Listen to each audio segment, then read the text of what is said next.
পাকিস্তান কি চাইলেই নিউক্লিয়ার হামলা চালাতে পারে? তা জানবার আগে আমরা দেখে নেব পাকিস্তানের প্রাক্তন জেনারেল প্রকাশ্যে সে কি বলেছে। पानी बंद करेंगे तो फिर जंग के लिए तैयार हो जाए।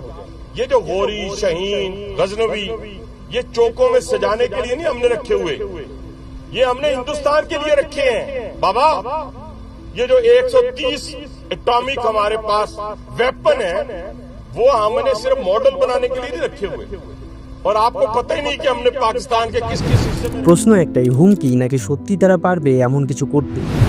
1998 সালে পাকিস্তান তাদের প্রথম পারমাণবিক বোমা বিস্ফোরণ ঘটায়। আজ তাদের কাছে আছে প্রায় 165 পরমাণু অস্ত্র, শাহিন, গজনবি, বাবুর। এসব ক্ষেপণাস্ত্র ভারতের সব বড় শহরের জন্য সরাসরি হুমকি। সবচেয়ে বিপজ্জনক দিক, তারা কখনোই নো ফার্স্ট ইউজ নীতি মানে না। মানে দরকার হলে আগে হামলা চালাবে, তারা এক সেকেন্ডও ভাববে না। কিন্তু পাকিস্তান জানে একবার যদি তারা বোতাম চাপায়, ভারতের প্রতিশোধ হবে এমন ধ্বংসাত্মক যাতে তাদের অস্তিত্বই মুছে যেতে পারে। এই প্রশ্নটা শুধু অস্ত্রের নয়, সাহসের। পাকিস্তান কি সত্যিই পারবে প্রথম ঘা মারতে, নাকি সবটাই শুধু এক রাজনৈতিক খেলা? আর বিস্তারিত জানতে দেখে ফেলুন আমাদের ফুল ভিডিও হিডেন ফ্যাক্ট জোনে।